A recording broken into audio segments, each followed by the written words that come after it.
Home nothing. I'd like to try this thing just once. Come on, honey. We'll show him a thing or three.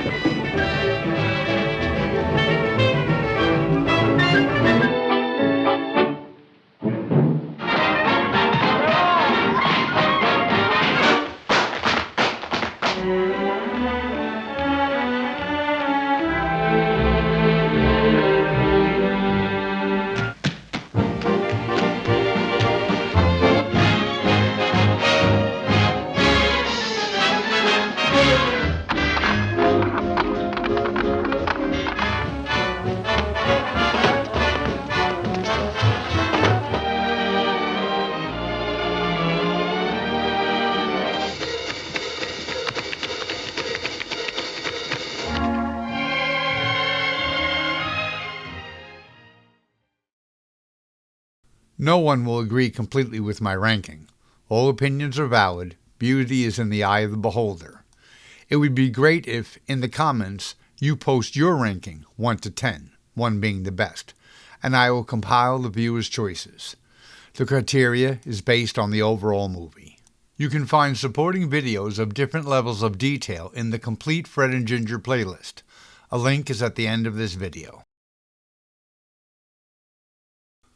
To those who follow my videos, I have had the hardest time creating this review of Shall We Dance? I am a huge fan of Fred and Ginger, as proved by my body of work. I try to stay positive in my reviews and commentary, not wanting to offend anyone, because in doing this I have learned that everyone has their own take on which movies were special, which they loved the most. In the just started viewer poll, only a small sampling at this point, 3 out of 8 ranked this movie high on their list. 5 ranked it low. It seems you love it or not. I am among the latter. My opinion is reinforced by how it was received at the time and the actions taken afterwards.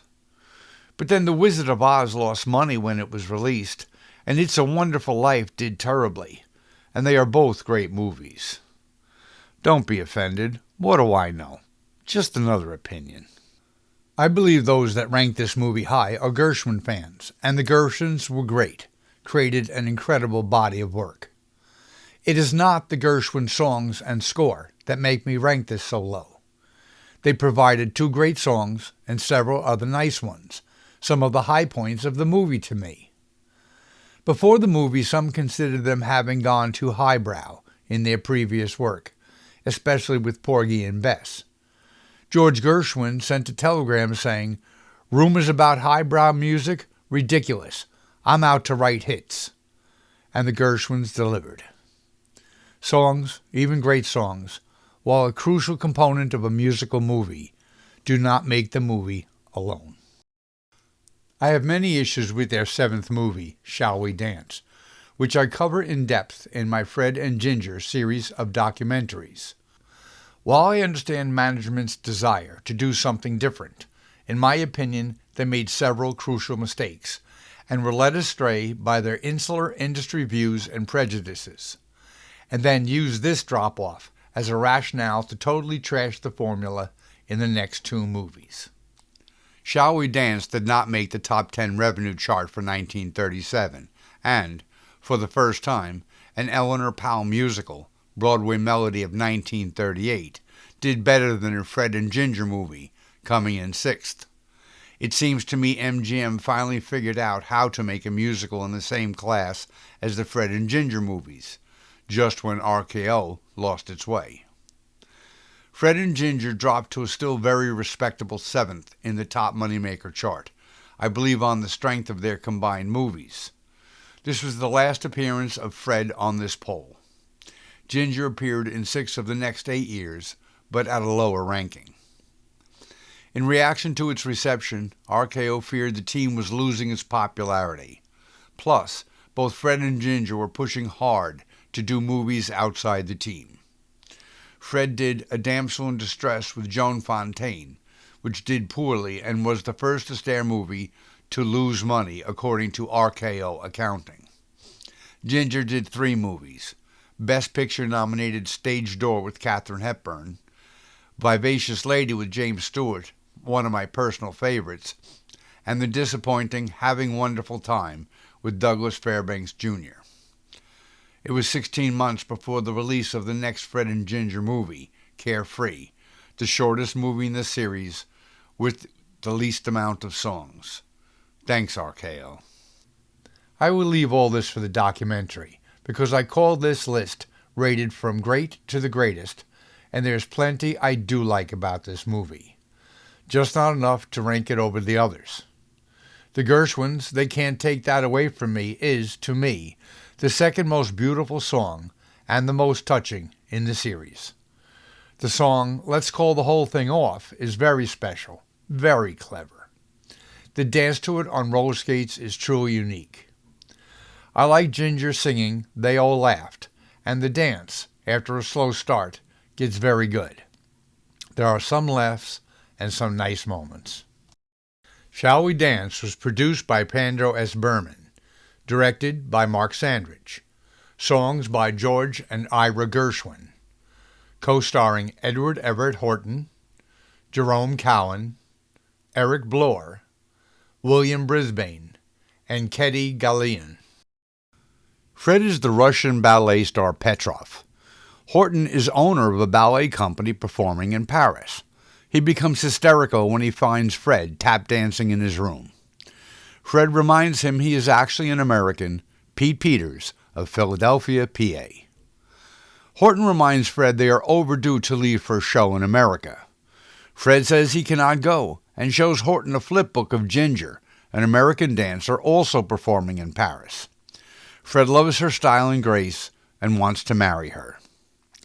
It switches to Ginger performing in a show. When the curtain closes, her partner forces a kiss, and Ginger dumps him in the fountain. Back in her hotel room with her manager, Ginger rants about men constantly pawing at her. Ginger is a bit of a prima donna, tired of fame and fortune, and threatens to quit, as her manager says, again. Fred knocks on her door and hears Ginger complain Fred is just another dancer to swoon in my arms, a simpering toe dancer. Fred bursts into her apartment and with an over-the-top Russian impersonation introduces himself. Knowing Ginger is tired of being chased after, he decides on another approach, declaring himself the great dancer, and Ginger would be lucky to dance with him. He does a twist and demands Ginger does one, and she stumbles into the piano. He leaves the door open to dance with her and then exits as dramatically as he entered. Outside the door, he overhears her plans for returning to America the next day and decides to follow. Fred's recently divorced, troublemaking ex-dance partner, Gallian, wants her job back. She also makes it clear she wants Fred, but he cannot stand her. Fred uses the situation to justify taking Ginger's cruise back to America, demanding Horton get rid of Gallian. Fred does a comedy dance to a recording of I've Got Beginner's Luck as it skips and then slows to a stop. At the boat, Fred finds out Horton got rid of Gallian by telling her he was secretly married, and Fred tells Gallian his wife is on the boat with him. On board, Ginger sees Fred giving an interview, and he reverts to the Russian accent when he sees her.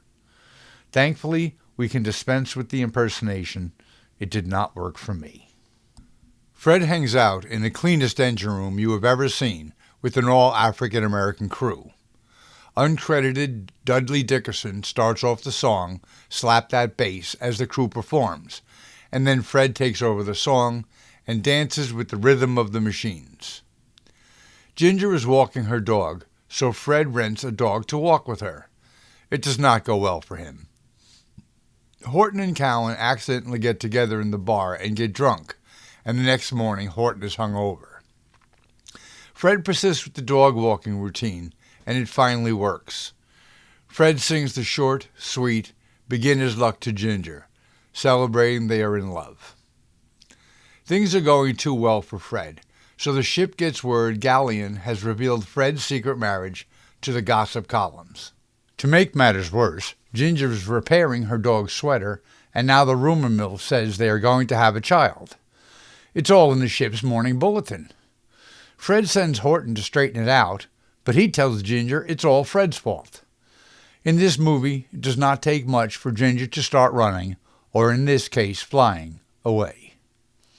Upon her return, Ginger meets with her fiancé, Brisbane, and tells him the newspaper stories are all vicious gossip. Hotel floor manager Blore puts Fred in an adjoining suite to Ginger's, and he is thrilled.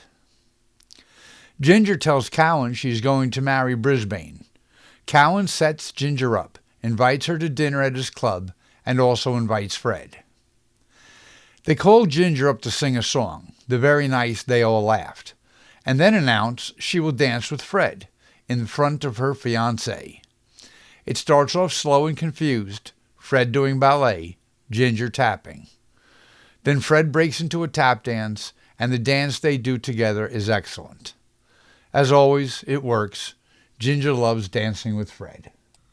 They are really going to have the beautiful Ginger marry this guy? With Ginger's marriage plans moving forward, her manager poses Fred with the Ginger mannequin, and now they are both trapped. The picture is in all the papers. In the morning, Fred rushes over to Ginger. She confronts him, but neither has a clue. Making matters worse, Brisbane comes over to confront Ginger, and Fred comes walking out of her bedroom wearing a robe. They hide out together in Central Park and then do one of their greatest funny, clever songs in Let's Call the Whole Thing Off, and then do an imaginative dance on roller skates that was so brutal to film it took 150 takes. Then Ginger callously comes up with the idea they should get married so they can get a divorce. So they get married, and on the ferry ride back, Fred sweetly pleads with Ginger with the second most beautiful song in the entire series, They Can't Take That Away From Me, and Ginger hides how miserable she now is with her divorce idea. Back at the hotel, Fred foolishly pretends he does not care. There is a sweet scene taken from outside their windows as each approaches the common door and then hesitates. At the worst possible moment, Fred's ex-dancing partner visits, and when Ginger finally opens the door, she is stunned and runs away again. Fred's ballet show gets canceled because of all the notoriety, so they decide to combine the two shows. Fred is dodging the process server with a divorce decree, so Blore pretends he is Fred and ends up in jail. Opening night, the show opens with Fred and Harriet Hochter dancing to They Can't Take That Away From Me. They cut Ginger out of the romantic dance. The music switches to jazz, and Fred is so obsessed he has the dance ensemble wearing Ginger masks. Ginger arrives, determined to serve Fred the divorce papers personally. She is stunned when she sees the dancers with the masks and asks to go backstage. Hochter puts on an amazing and, to me, disturbing display of spinal flexibility. Fred sings and then dances to Shall We Dance.